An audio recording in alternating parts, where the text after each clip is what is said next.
जिल्लायाव खायफाया दखरायाव जोङो हानाय बायदि मोनसे मानसि माहारिनि जोङो बयबो गोजोनै थानो लुबैग्रा हिसाबै जों नुहुरदों मणिपुरा दानथाम जाबाय बिथांमोननियाव कुकी मैथाइ जि दाङाबाजि दावराव दावसि जादों। जोङो बर'फ्रा बिनि एक्सपिरियेन्सखौ मिथियो। बर'फ्रा गावजों गाव गुबुनजों जानायनि उनाव जोङो बिनि खैसारिखौ मिथिगौ।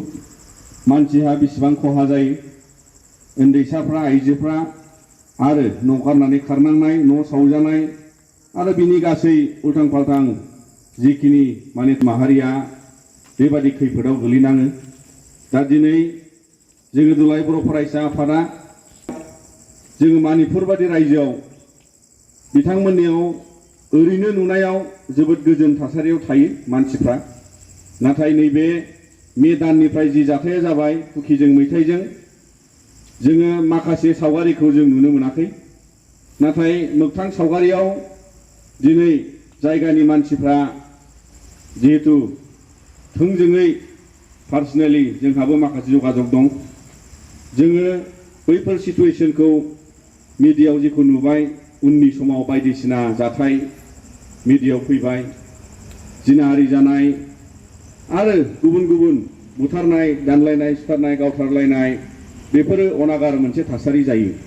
दा बेनिखायनो जोङो दिनै मिथियो बिथांमोनहा मैथाइफ्रा गुबुन गुबुन रिलिफ केम्पआव, कुकीफ्रा गावबागाव ओनसोलनि एरियायाव रिलिफ केम्पआव आरो बेबादिनो सेरखाय बेरखाय दिनै माखासे साननाय हनायजों लोगोसे हाथाय लामा हान्थिनाय, हाथाय बाजार थांनाय जेबो गोरोबनाय गैया। मानोना बे मोनसे सुजुगाव दिनै गोबां बायदिसिना खैसारिजों जाथि मोननैनि गावस्रानाया दिनै मोनसे थासारियाव महर लादों।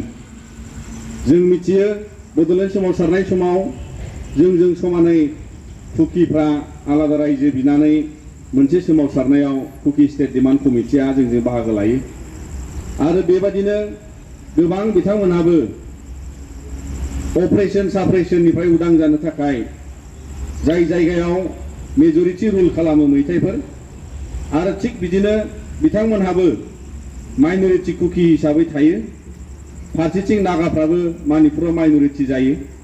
दा बेबादिनो मोनसे सिचुएशनाव दिनै बिथांमोनहा ओरैबादि मोनसे थासारियाव फैबाय जायखौ लानानै ट्राइबेलफ्रा एसटी जानो थाखाय मैथाइफोरनि आवगायनायखौ होबथानो थाखाय बिथांमोना रिले खालामदोंमोन, बेनिफ्रायनो बेबादि मोनसे खैसारि जादों।